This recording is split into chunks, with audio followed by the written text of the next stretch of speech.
எல்லாருக்கும் வணக்கம். இன்றைக்கி கிளாஸில் நம்ம டிஸ்கஸ் பண்ண போகிற டாபிக் என்ன அப்படின்னு பார்த்தீங்கன்னா எஸ்டிஜிஎஸ். எஸ்டிஜிஎஸ் அப்படின்னா sustainable development goals. Sustainable development goals அப்படின்னா நிலையான வளர்ச்சிக்கான மேம்பாட்டு இலக்குகள். எதில் நிலையான வளர்ச்சி? நம்ம இந்தியாவை, சுதந்திர இந்தியாவை நிலையான வளர்ச்சிக்கு எப்படிலாம் மேம்படுத்தணும் அப்படிங்கிறதுக்காக சில இலக்குகள் வச்சுருக்காங்க. எத்தனை இலக்குகள் இருக்குதுன்னு பார்த்திங்கன்னா 17 வகையான இலக்குகள் இருக்குது. இது வந்து எப்போ ஃபஸ்ட்டு சொன்னாங்க அப்படின்னா யுனைடெட் நேஷன் அமைப்பில் 2015ஆம் ஆண்டு சொல்லியிருக்காங்க. இது நெக்ஸ்ட்டு 15 இயர்ஸ்க்கு ஒரு அஜெண்டா வந்து ரெடி பண்ணியிருக்காங்க. அதாவது 2030 வரலையும் இந்த அஜெண்டாவை ரெடி பண்ணி இந்த டார்கெட்ஸை கோல்ஸ் வந்து கம்ப்ளீட் பண்ணணும் அப்படின்னு சொல்லியிருக்காங்க. இந்த சஸ்டைனபிள் டெவலப்மெண்ட் கோல்ஸுடைய முக்கியமான நோக்கம் என்ன அப்படின்னு பார்த்திங்கன்னா எண்ட் பாவர்ட்டி அப்படின்னா வறுமை இல்லாத பாரதத்தை உருவாக்குறது, ப்ரொடெக்ட் த பிளானட், நல்ல சுற்றுச்சூழல் கேடு இல்லாத ஒரு நல்ல பூமியை உருவாக்குறது, ensure that all people enjoy peace and prosperity by 2030. 2030க்குள்ளே அனைவருக்குமான நல்ல கல்வி, நல்ல மனநலம், நல்ல அமைதியான வாழ்க்கையை உருவாக்கி கொடுக்கறது அப்படிங்கிறது தான் இந்த 3 எய்மை அடிப்படையாக கொண்டது தான் இந்த 17 வகையான கோல்ஸ். அதாவது எஸ்டிடிஎஸ், சஸ்டைனபிள் டெவலப்மெண்ட் கோல்ஸ், நிலையான வளர்ச்சிக்கான மேம்பாட்டு இலக்குகள். ஸோ ஒரு 17 கோல்ஸ் இருக்குது இல்லைங்களா? அந்த 17 கோல்ஸும் வந்து பார்த்திங்கன்னா ஒரு டார்கெட்ஸ் வச்சுருக்கோம். So each and every goals has a specific targets. So first goal எஸ்டிஜிசியில் ஃபஸ்ட்டு கோல் என்னென்னு பார்த்திங்கன்னா நோ பாவர்ட்டி. செகண்ட் கோல் என்னென்னு பார்த்திங்கன்னா ஜீரோ ஹங்கர். தேர்ட் கோல் என்னென்னு பார்த்திங்கன்னா good health and wellbeing. Fourth quality என்னென்னு பார்த்திங்கன்னா குவாலிட்டி எஜுகேஷன். ஃபிஃப்த்து குவாலிட்டி என்னென்னு பார்த்திங்கன்னா gender equality. Sixth quality goals என்னென்னு பார்த்திங்க அப்படின்னா clean water and sanitation. Seventh goal என்னென்னு பார்த்திங்கன்னா affordable and clean energy. Eighth goal என்னென்னு பார்த்திங்கன்னா decent work and economic growth. Ninth goal பாருங்கள் industry, innovation and infrastructure. 10th goal என்னென்னு பாருங்கள் reduced inequality. 11th goal sustainable cities and communities. 12th goal பாருங்கள் responsible consumption and production. 13th goal climate action. 14th goal life below water. 15th goal life of land. 16th goal peace and justice, strong institutions. 17th goal partnership for the goals. So இதில் first கோல் என்னன்னு பார்த்திங்கன்னா no poverty, வறுமை இல்லாத பாரதம். வறுமைக்கு காரணம் என்னது? பொருளாதாரம் சிறப்பாக இருக்கணும்னு என்ன பண்ணணும்? அனைவருக்கும் நல்ல வேலை வாய்ப்பு கொடுக்கணும். அதை மேம்படுத்துவதற்காக MGNREGA Mahatma Gandhi national rural employment guarantee act பிரகாரம் அனைவருக்கும் வேலைவாய்ப்பு அப்படிங்கிற ஒரு நிலையை உருவாக்கி வறுமை இல்லாத பாரதத்தை உருவாக்குறதா முதல் இலக்காக வச்சுருக்காங்க. ரெண்டாவது கோல் பார்த்திங்கன்னா zero hunger, public distribution system, PDS அப்படின்னு சொல்லுவாங்க. எல்லாருக்கும் உணவு வழங்கக்கூடிய திட்டம், இலவசமாக உணவு வழங்கக்கூடிய திட்டம், அதை மாதிரி ஒரு திட்டங்கள் வந்து வச்சுருக்காங்க. அது செகண்ட் கோலில் வருது. தேர்ட் கோல் வந்து பாருங்கள் good health and wellbeing, Ayushman Bharat அப்படிங்கிறது. அதாவது மனிதர்களுக்கு WHO என்ன சொல்கிறாங்க அப்படின்னு பார்த்திங்கன்னா குட் ஹெல்த் அண்ட் வெல்பீயிங். ஒரு மனிதனுக்கு நலம், சுகாதாரம், நலம் அப்படிங்கிறது எதை சொல்கிறாங்க அப்படின்னு பார்த்திங்கன்னா உடல் நலமும் மனநலமும் சேர்ந்தது தான். அது வந்து ஆயுஷ்மான் பாரத் அப்படிங்கிற திட்டத்தின் கீழே அனைவருக்கும் சமமான மருத்துவ சேவைகளை வழங்கக்கூடிய திட்டம் தான் ஆயுஷ்மான் பாரத். குவாலிட்டி எஜுகேஷன், இருபாலருக்கும், பெண்கள் மட்டும்தான் கல்வி கற்கக்கூடாது, ஆண்கள் மட்டும்தான் கல்வி கற்கணும் அப்படிங்கிற நிலை மாறி குவாலிட்டி எஜுகேஷன், சர்வ சிக்ஷா அபியான் அப்படின்னு சொல்லிட்டு அனைவருக்கும் கல்வி திட்டம் அப்படிங்கிற அமைப்பில் எல்லாருக்கும் சமமான கல்வி, ஆண் பெண் வயது வித்தியாசம் இல்லாமல் அனைவருக்கும் சமமான கல்வி போதிக்கப்படணும் அப்படிங்கிறதான் இந்த குவாலிட்டி எஜுகேஷன் அந்த சர்வ சிக்ஷா அபியான் அப்படிங்கிற திட்டத்தின் மூலமாக நடைமுறைப்படுத்தியிருக்காங்க. ஜெண்டர் ஈக்குவாலிட்டி, ஆண் சமுதாயம்தான் பெரியது, பெண் சமுதாயத்தில் வந்து யாரும் படிக்கக்கூடாது அப்படிங்கிற நிலையெல்லாம் மாற்றுறதுக்காக ஜெண்டர் ஈக்குவாலிட்டி, ஆணும் பெண்ணும் சரிசமம் அப்படிங்கிற குறிக்கக்கூடிய ஒரு இலக்கு தான் ஜெண்டர் ஈக்குவாலிட்டி. இதுக்கு என்ன ஸ்கீம் வந்து இந்தியா நடத்துகிறாங்கன்னு பார்த்திங்கன்னா பேட்டி பச்சாவோ பேட்டி படாவோ அப்படின்னு சொல்லக்கூடிய ஒரு திட்டம். இந்த திட்டம் எதுக்காக அப்படின்னு பார்த்திங்கன்னா சேவ் கேர்ள் சைல்டு, பெண் குழந்தைகளை பாதுகாப்போம், பெண் குழந்தைகளை படிக்க வைப்போம்.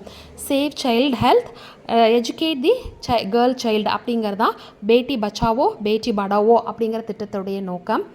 அப்புறமேட்டு பார்த்திங்கன்னா ஒருத்தவங்களுக்கும் சுகாதாரமான தண்ணீர், சுகாதாரமான சுற்றுப்புற சூழல், அதுதான் ஸ்வச் பாரத் அபியான். இது வந்து எல்லாரும் வந்து பார்த்திங்கன்னா ஒரு கவர்மெண்ட் எம்ப்ளாயீஸாக இருக்கட்டும், ப்ரைவேட் எம்ப்ளாயீஸாக இருக்கட்டும், எல்லாருமே பார்த்திங்கன்னா தன்னுடைய மாதத்தில் 2 மணி நேரம் வந்து இந்த ஸ்வச் பாரத் அபியான் இயக்கத்தில் சேர்ந்து சுகாதாரமான இந்தியாவை உருவாக்குறதா இந்த திட்டத்தோடைய நோக்கம். சுகாதாரமாக இருந்தால் தான் நோய் நொடிகள் வராது, நோய் நொடிகள் இல்லாமல் இருந்தால் தான் மக்கள் ஆரோக்கியமாக வாழ முடியும் அப்படிங்கிற இலக்கு தான் 6ஆவதாக வச்சுருக்குறாங்க. 7வது பார்த்திங்கன்னா affordable and clean energy. So நம்ம வந்து பார்த்திங்கன்னா நிறைய எலக்ட்ரிசிட்டிஸ் வந்து யூஸ் பண்ணுறோம், அதனால் நிறைய கரண்ட் பில்லெல்லாம் ஆகுது. அதனால் உஜாலா ஸ்கீம் அப்படிங்கிற மூலிமா எல்லாருக்கும் எல்இடி பல்ப்ஸ் வந்து மிக மலிவான விலையிலையும் மின்சார கட்டணமாகவும் அந்த எனர்ஜி கன்சியூம் பண்ணுறதுக்காகவும் உஜாலா ஸ்கீம் கீழே நிறைய எல்இடி பல்ப்ஸ் வந்து கொடுத்துட்ருக்காங்க. இதனால் வந்து செக்யூராக இருக்கும், ஒரு பாதுகாப்பு தன்மையை உறுதி செய்கிறது தான் இந்த உஜாலா ஸ்கீமோடைய நோக்கம்.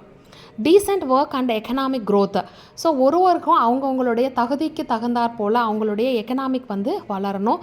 அதே மாதிரி எல்லாருக்கும் வந்து பார்த்திங்கன்னா அவங்களுடைய நிலையான வளர்ச்சி, ஒரு சின்ன வேலையில் இருக்கிறாங்க அப்படின்னா அவங்க பெரிய வேலைக்கு போகணும், பெரிய வேலையில் இருக்கிறவங்க அதை விட பெரிய வேலைக்கு போகணும். ஸோ அவங்களுடைய எக்கனாமிக் க்ரோத் வந்து போன வருஷத்துலேருந்து இந்த வருஷம், இந்த வருஷத்துலேருந்து அடுத்த வருஷம்னு சொல்லிட்டு உயர்ந்துட்டு போகணும். அதுதான் decent work and economic growth. இதை அடிப்படையாக வச்சு தான் இயங்குறாங்க. Then industry, innovation and infrastructure. So இதுக்கு வந்து பார்த்திங்கன்னா டிஜிட்டல் இந்தியா, நம்ம உட்காந்த இடத்துலேருந்தே எல்லா மணி ட்ரான்ஸ்ஃபர் பண்ணுறதா இருக்கட்டும், ஒரு திங்ஸ் வாங்குறதா இருக்கட்டும், ஒரு திங்ஸ் விற்கிறதா இருக்கட்டும், ஒரு திங்ஸ் வாங்குறது, இதை மாதிரி மார்க்கெட்டிங், செல்லிங், பையிங் அப்படின்னு சொல்லிட்டு உட்காந்த இடத்துலையே எல்லாமும் செய்ய முடியாது. ஸோ அதுக்கு எக்ஸாம்பிள் வந்து நம்மளுடைய டிஜிட்டல் இந்தியா இப்போ போய்கிட்டு இருக்கிறத சொல்லலாம். இதுவும் சஸ்டைனபிள் கோலில் தான் வந்து வருது. அடுத்து பார்த்திங்கன்னா 10th ஒன் பார்த்திங்கன்னா ரிடியூஸ்டு இன்இக்வாலிட்டி. ஸோ இதை கம்மி பண்ணுறதுக்கு என்ன பண்ணுறாங்க? ரிடியூஸ்டு இன்இக்வாலிட்டி அப்படின்னா மற்ற நாடுகளை கம்பேர் பண்ணும்போது நம்மளுடைய நாடு, நம்ம நாட்டில் இருக்கக்கூடிய பொருளாதார வளர்ச்சி, கல்வி வளர்ச்சி இதெல்லாம் வந்து கம்மியாக இருக்குது. அதுக்கு என்ன பண்ணுறாங்கன்னு பார்த்திங்கன்னா PMJDY, Pradhan Mantri Jan Dhan Yojana for financial inclusions. So ஒரு நாட்டை வந்து தீர்மானிக்கிறதே எது அப்படின்னு பார்த்திங்கன்னா ஃபினான்ஷியல் ஸ்டேட்டஸ்.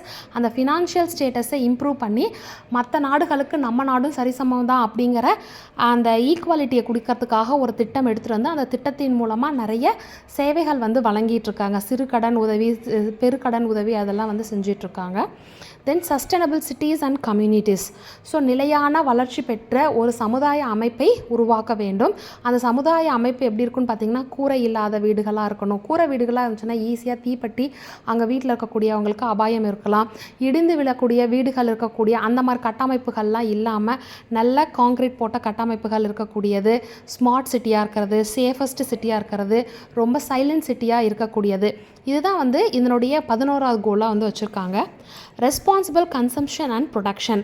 ஸோ ஒரு நாட்டை வந்து எவ்வளோக்கு எவ்வளோ நம்ம உற்பத்தி பண்ணுறோமோ இந்த பூமியை வந்து பாதுகாக்கக்கூடிய உரிமையும் நமக்கு இருக்குது, கடமையும் நமக்கு இருக்குது. இதனால் பொல்யூஷனால் பார்த்திங்கன்னா நிறைய மாசுபாடுகள் வந்து ஏற்படுது. அதை கண்ட்ரோல் பண்ணுறதுக்காக என்ன பண்ணியிருக்காங்கன்னா national electric mobility mission plan. இதனால் என்ன பண்ணுறாங்கன்னு பார்த்திங்கன்னா நிறைய electric bikes, electric motors, electric கார்ஸ்லாம் பயன்படுத்தி பொல்யூஷன்ஸ் வந்து கண்ட்ரோல் பண்ணலாம். ஏர் பொல்யூஷன் ஆகாமல் இருக்கிறது இது தவிர்க்கிறது. இது சஸ்டைனபிள் கோல் 12 வந்து வருது. தென் climate action. So national action plan on climate change. So நிறைய climate சேஞ்சஸ் வந்து என்விரான்மெண்ட்டில் நடக்குது. ஸோ நிறைய ஆசிட் ரெயின், குளோபல் வார்மிங்னு சொல்லிட்டு நிறைய climate சேஞ்சஸ் நடக்குது. என்விரான்மெண்ட் அடைகிறனால தான் இந்த மாதிரிலாம் நடக்குது. ஸோ அந்த சேவ் பண்ணுறதுக்காக இந்த climate சேஞ்சஸும் நம்ம பண்ணிகிட்ருக்கோம். அதுவும் ஆக்ஷன் 13 வருது. Life below water. Life below water அப்படின்னு பார்த்திங்கன்னா இது வந்து எந்த திட்டத்தின் கீழே நடத்துகிறாங்கன்னு பார்த்திங்கன்னா Sagar Mala project for port development. கடற்கரையாக இருக்கலாம், அப்புறமேட்டுக்கு துறைமுகமாக இருக்கலாம். துறைமுகத்தில் நம்பி இருக்கக்கூடிய நிறைய வாழ்வாதாரங்கள் இருக்குது, பொருட்கள்லாம் இருக்குது.